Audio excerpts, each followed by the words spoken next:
Today we're going to do something a little bit different. What I'm going to do today is see if I can use ResinCrete mixed with resin and find out what the effect is going to be.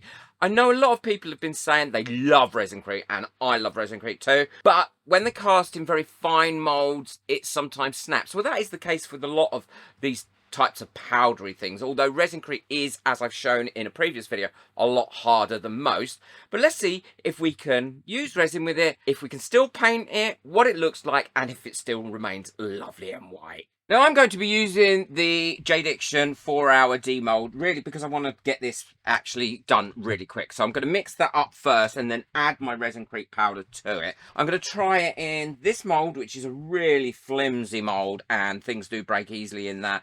Also in these letters as well. Some of these pendants, because they're quite thin. And also I'm going to try and see if I can do a marbling finish with it in this mold. We've got my resin all mixed up now. So what I'm going to do is pop my ResinCrete into it. I'm going to pop 1 whole spoonful in first. Now this is probably going to create some bubbles because it's a powder going into a resin. I want to make sure this is really nicely mixed in, and it has mixed in beautifully, and it is staying lovely and white at the moment. Now I've got 3 little pots here that I'm also going to mix up a different colour in for the marbling.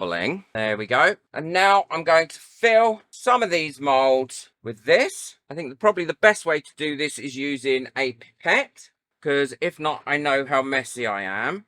Don't forget to wipe your tip because you don't want a sticky tip. And what I'm going to do is the more delicate of the letters. So for instance, I'm going to do the P, the R, the T with that. And then I'm going to do it with normal ResinCrete, each one of them, and we can see what the difference is. And I'm also going to do the same on this one. I'm going to do this one, which is really quite delicate, and this one, which is really quite delicate. And we can see if it works. Now, this one, this mold, I normally just fill in like that because it is so shallow when I'm using it with resin. And then I get a stick, make sure it's filled all the way everywhere I want it. And at that same time, it allows me to fill in all the other bits and pieces as well. These letters, I think I need a little bit more in that T. There we go. The R and the P have all done all right. And I'm going to use the 2 delicate crosses as well, because I think it's important to do that. So that cross there.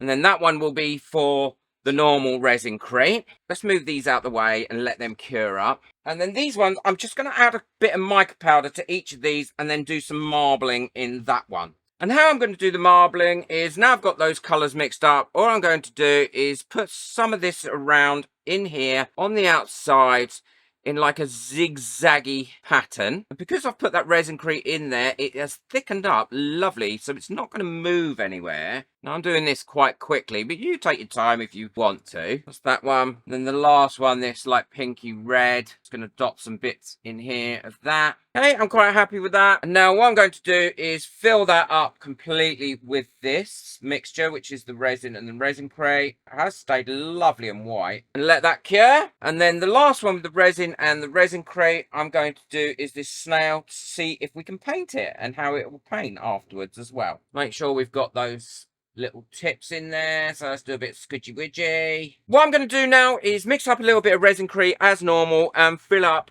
the corresponding molds and these as well to show the difference. I'm really quite looking forward to demolding these to see what the difference is. Now the first one I'm going to demold is this one, which is the little cog, and it's mixed really well, and that has got a nice firm feel to it. And the other thing is, it actually doesn't feel like resin. You see, that's broken already. And this is what I mean. These types of casting powders aren't designed for really delicate things like this. But I know a lot of people are trying to do really delicate things with it. Well, it's not going to do that. But adding a little bit to resin here has really made a big difference. I love those cogs. And they've got a different feel about them. So let's move that out of the way. I'm looking forward to this one, because this is quite a dull mold inside. So I'm looking forward to seeing how this comes out. And this one is always such a pain in the bottom to get anything out of as well. I've found in the past that's the same thing. So if you've got a really tough mold like this, this might be the way to go. But we'll see, because I don't know what it's going to look like. There we go. Oh, I love that. Look at the marbling that you've got in that. And again, oh, look at me filling up a bum. Oh, now boobies. And if you feel that, it really doesn't feel like resin. It does actually feel like a combination of stone. I really like that. That's come out very, very well. I'm quite surprised. And unlike a lot of other powders that go dark, this has stayed really, really white. And now with the letters, the O come out fine. Oh, actually, the O's come out fine with the ResinCrete. So these must be just thick enough to get little details in them. The R has come out okay. So is the T. So they've all come out all right, both ways. And now the necklace. So this is one that normally gets broken. And look how, I mean, that isn't very thick at all. It's a nice necklace, but it is quite fragile. It's going to snap, so you wouldn't be able to make a necklace with that, where with the actual mixture of the ResinCrete and the resin, I would need to tidy up where I've done a little overpour. I think that's come out lovely. Feels lovely too. Now that would be ideal to put on something. So I think this has been a real success so far, but we're going to see if we can paint it. So this is my little snail. Little snail. I didn't get it down into the little ears. Ears? They're not ears, are they? The little antenna. I just didn't get the resin in there. I should have squidgy-widgied a bit more or pushed that resin in there. But that one really was about seeing if we can paint it. So I've grabbed some random colours out of my acrylic paint and let's see if it paints. It seems to be covering, the first coat seems to be covering really, really well. So that colour's okay. Let's have a look at a bit of black. Where should we do some black? On here. Probably needs 2 coats. Yeah, black seems to be covering all right. And so does that yellow. And now I want to see how well it coats if I use nail varnish on it. See if it covers with nail varnish okay. Well, the nail varnish definitely works really well on here. Beautiful. It's a great finish.